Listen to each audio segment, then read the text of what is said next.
DC has finally graced us with its newest entry, Blue Beetle, as it finally broke the mold for DC and solidified itself as possibly taking Marvel's position in making good superhero movies again for the masses to enjoy. Absolutely not. I had very low expectations for this movie since its trailers were released. I expected nothing out of this as it looked like another generic mess, and lo and behold, I was correct. Not to mention the trailers for this thing were obnoxious as hell.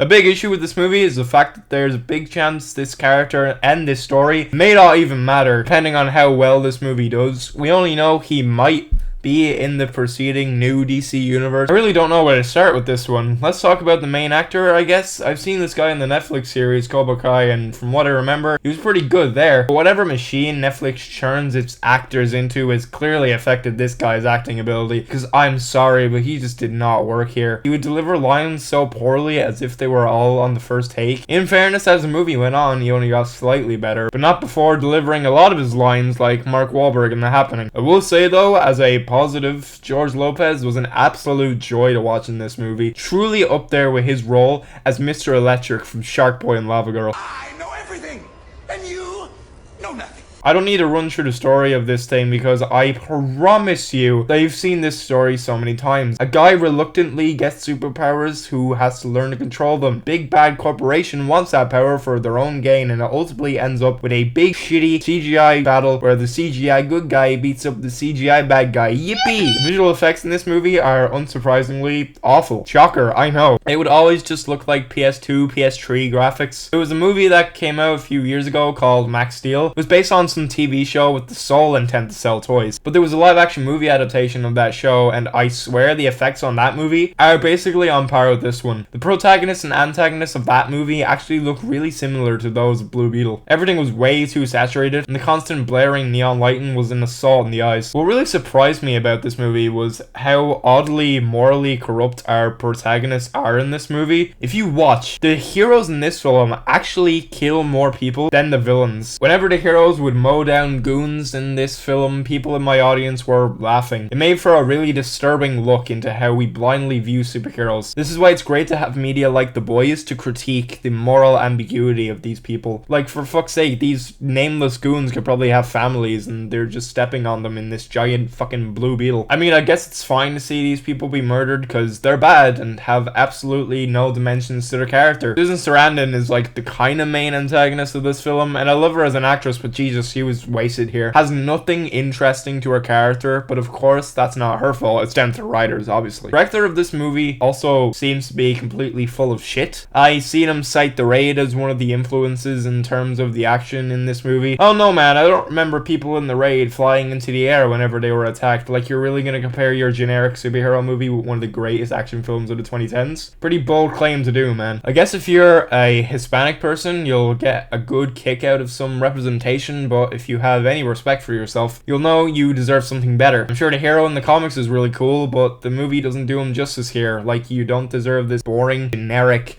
bland movie as your first Latino superhero on the big screen. As far as some positives, there were admittedly very, very few moments of pretty interesting cinematography here and there. However, there is also a blatant long take that looks straight up ripped off from a Scorsese picture. At least the director has some knowledge into the world of film. Good for him. A little embarrassing when it's that obvious though. There was almost a really cool action scene set piece accompanied by a great song, but it is ultimately ruined by a fart joke. Overall, Blue Beetle is just another DC movie. There's nothing special about this in the slightest, except maybe for the representation aspect of it. But like I said, I think the community this movie is geared towards deserves something better. I'm giving Blue Beetle 2 stars. This is as bland as it gets, folks. Just more slop for the masses to enjoy. I pray when we get to the James Gunn-led DC universe, it'll finally be worth a shit, because this is just another cog that turns the superhero burnout effect round and round. Do I think you should go see it? Well, if there's a chance it may be forgotten about in continuity, probably not. I mean, I'm gonna forget about it in a day anyways.